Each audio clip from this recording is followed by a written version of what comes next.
Okay, so you want to make your long-distance relationship work. Right. Well, for this deep dive, we found a pretty unique resource. It's, get this, an English learning podcast, but it uses long-distance relationships as a teaching tool. Interesting. Yeah, so kind of a two-for-one for us, right? Yeah, yeah. And you know what's cool about this? It's like we get to peek behind the curtain and see how they break down, these relationships for someone who's learning English, Right. which, we might find some interesting insights there, even for us. I know, I think so too. Yeah. So the podcast talks to this woman, Sarah, and she's actually in a long-distance relationship right now. Okay. And so we get to hear kind of firsthand what those challenges are like for her, but also, what keeps them going. And, using a personal story like that, that's such a good way to teach, right? Oh, totally. Yeah, it makes it, I think, more relatable for the learner. And for us, too, it helps us connect with, like, the emotional side of what it means to be in a relationship across the miles. For sure. For sure. Well, right off the bat, Sarah mentions, how hard it is to schedule calls and video chats, Oh, yeah. especially when you're in different time zones. Like figuring that out, it's a constant puzzle. Yeah. And it's funny you should mention that. I was reading that there are actually apps now. Really? Yeah, specifically designed to help people in different time zones figure out when to call each other, which shows you how common of a problem this is. Wow. But even with those tools, I think it just underscores how dedicated you have to be to make it work. You really do. Yeah. Well, and Sarah doesn't, try to make it sound like it's easy. Right. She's pretty upfront about how difficult it can be. Hmm. But she also makes it clear that for her and her partner, at least, it's worth it. Like their commitment really shines through. I was going to ask about that, actually. Oh, yeah. What is it that helps couples like Sarah and her partner? What helps them stay motivated when they're apart? Because let's face it, it's not always easy. Right. No, definitely not. Well, she talks about loneliness being a big one, especially when it's hard to communicate because of the time difference. Yeah. She even said there are times when she really needs to talk to her partner, but for him, it's like the beginning of his day, Oh, wow. on the other side of the world. It's so easy to overlook how important that loneliness factor is, I think. Mm. In long-distance relationships, there's actually research out there showing that feeling of isolation, it can really take a toll on your mental well-being. Oh, for sure.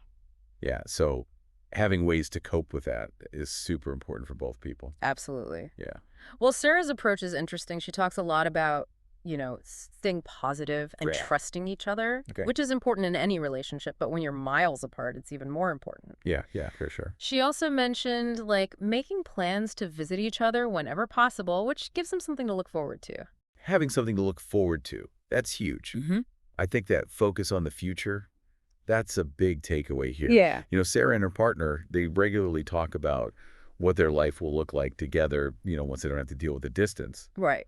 And having that shared dream, it gives them something to aim for, and it strengthens their commitment. It's like having that light at the end of the tunnel. Exactly. Right. But it's not just about dreams. It's also about putting in the work to stay connected day to day. Oh, absolutely. Yeah. And that's where communication comes in, right? Right. Sarah's very clear about that.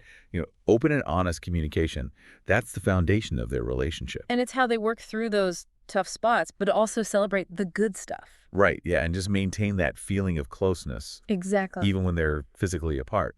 And now remember, this is an English learning podcast. Right? So they're also kind of cleverly teaching vocabulary throughout this whole conversation. That's smart. Yeah, so some of the words they highlight are like challenging, commitment, loneliness, Okay. uphill battle, and proximity.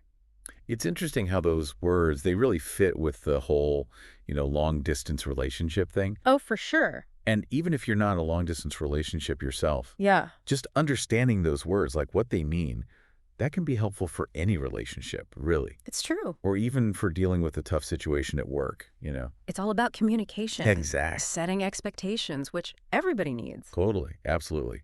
It's really neat how they blend the language stuff, with the relationship advice. Yeah, right. Like using Sarah's story to teach those vocab words, I think it really makes them memorable. Oh, totally. It's a smart technique. Yeah. Well, and then they go into this Q&A section, which has some like really practical advice for English learners. And one question in particular stood out to me. Someone asked about like struggling to speak English fluently and feeling discouraged. Oh, yeah, I've been there. Have you Oh, really? yeah. Learning anything new can be so frustrating sometimes. Yeah. But the advice they gave, it was spot on. What did they say? Well, they emphasized starting small, practicing consistently, and uh, trying to think in English Oh, instead of translating from your native language. that's such an interesting point, right? Like Yeah, instead of translating, you think in the language. exactly. It's like a whole different way of looking at it. It is. It's like immersing yourself in it, Yeah. and not constantly comparing it to what you already know. Right. It's like you have to kind of let go Yeah. and trust that the more you practice, the more natural it'll become. Totally. Totally. Well, they also said that making mistakes, that's just part of the process. Oh, it's for sure. It's about embracing those mistakes and learning from them, which I think goes way beyond language learning, right? Oh, absolutely. What do you think?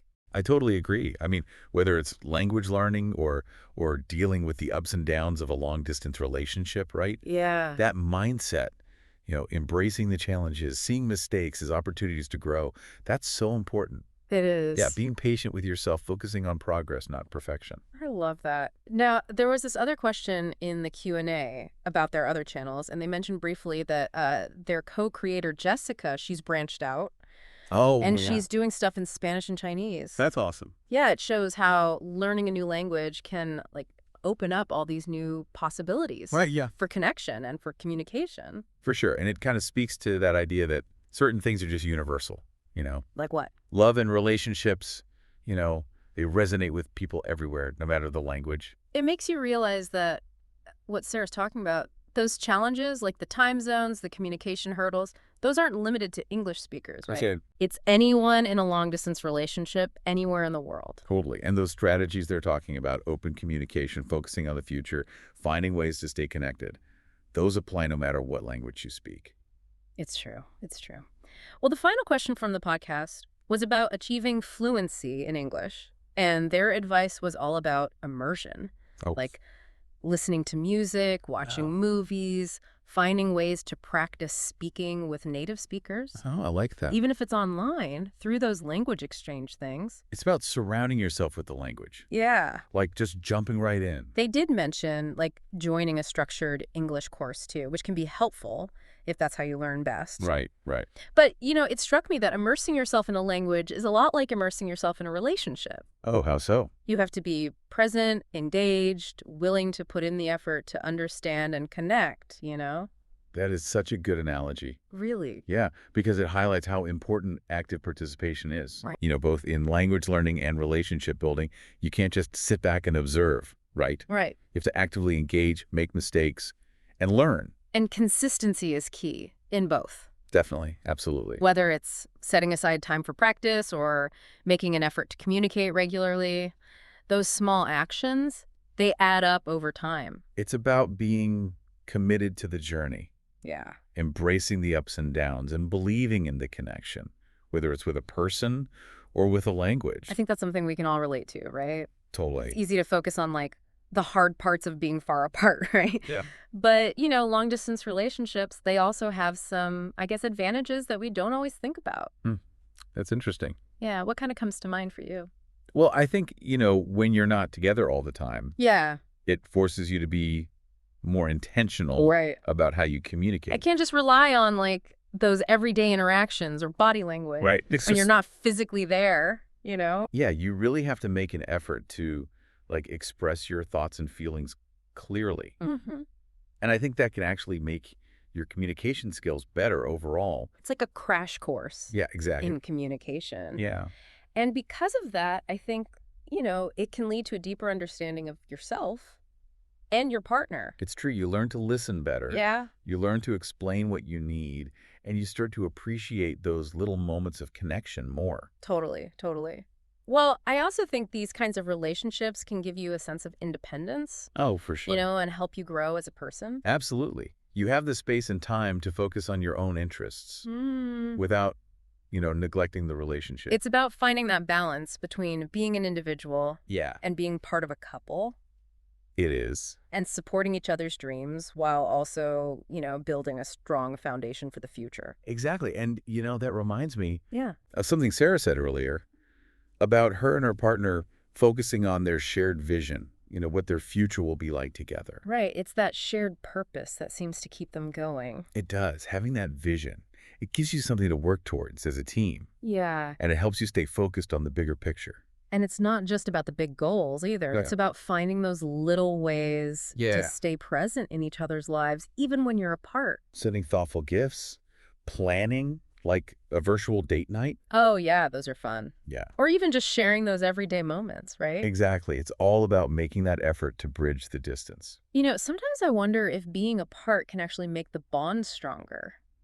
in some ways. I think it can. When you're not always together, Hmm. you really appreciate the time you do have. Hmm. Every phone call, every video chat, every visit, it becomes more meaningful. That's so true. And the anticipation leading up to those moments, it's exciting. Oh, yeah. It's like you get to rekindle the spark over and over again. Hmm.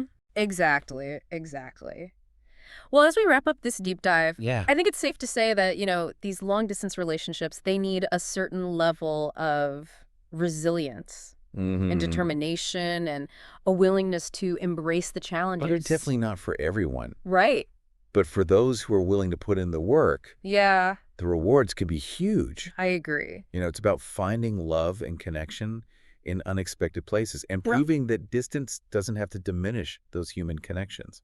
and I think most importantly, it's about trusting the journey and Yes. believing that love can conquer all. Beautifully said.